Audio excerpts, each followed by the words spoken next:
Hello YouTube and welcome into the start of another part 0 video. This is part of our one more marathon, although beyond that these are intended to be guides or outlines to highlight the skills and abilities of particular civs and what you might be able to do and accomplish in your games with them as well. Today we're talking about Hojo of Japan, one of my very favorite original leaders. Continues to be one of my favorite and frankly one of the most powerful leaders in the game for my money.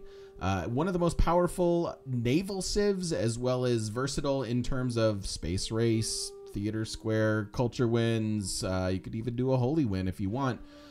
So let's start with it. Divine Wind, this is part of what makes him an incredibly powerful naval civ. Land units receive 5 combat strength in land tiles adjacent to coast. Naval units receive 5 combat strength in shallow water tiles. So that helps a lot early on. It can help just simply take a barbarian camp. Keep your positioning in mind.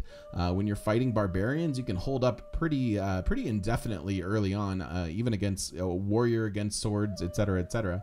And it also represents aggression if you want it to be. It can be defense against, a bully AI, or you can build some galleys and go and try to take a capital or two with even just galleys. It's a very powerful ability. 5 combat strength makes up for the deity strength bonus as well. So this is a great place to start. Builds encampments, holy sites, and theater square districts in half the time. Wow, half cost districts. They aren't unique districts per se. So like the Lavra is a unique holy site and you would build that in half the time, but being able to access 3 unique districts in half the time is incredibly powerful. It can help you get a religion early on. It's efficiency if you're doing culture things or just getting theater squares in general, and you can pop up a quick encampment even with the policy card even faster. So really strong versatility represented here. Then we have some Gathering Storm Text units do not receive damage from hurricanes. Civilizations who are at war with Japan get 100% unit damage from hurricanes in Japanese territory. So if you feel like it, you can play Apocalypse mode and just play an archipelago map or an island plates map and watch Mother Nature just destroy your opponent's units. It's very fun.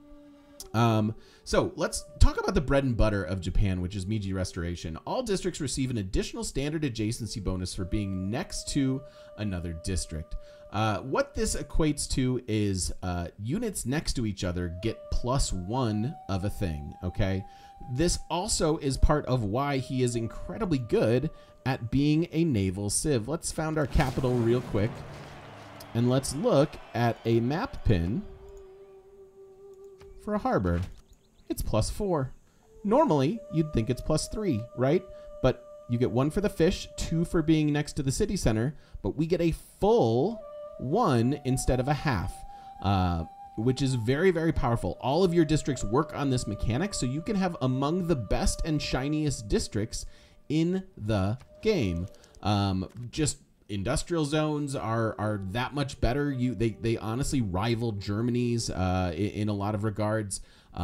Really strong science districts without even needing adjacencies for it. Like, you don't need mountains or anything. A standard district triangle truly represents an impressive amount of yield, right?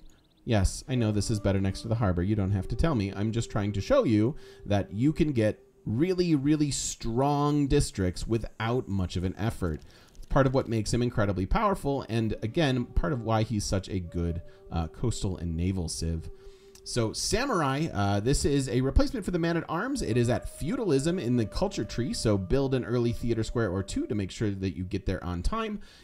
Units do not suffer combat penalties when damaged. This is an excellent unit these days. It used to be very awkward because you could not pre-build them, but because it now replaces the Man-at-Arms, you can.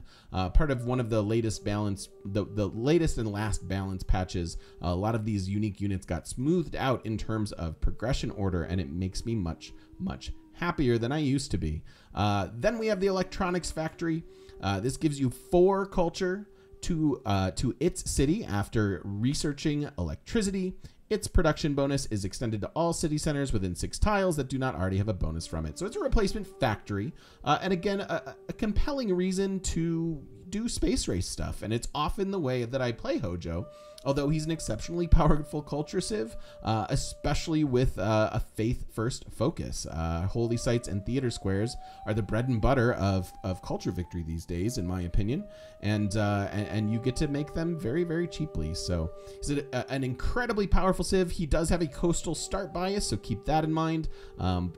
Coastal settles are very good. You can get era score very, very easily with districts and things like that. And most of all, have fun. Thank you so much for watching. Don't forget to stop by twitch.tv/thegamemechanic and come join us live in person on the internet. We'll see you then.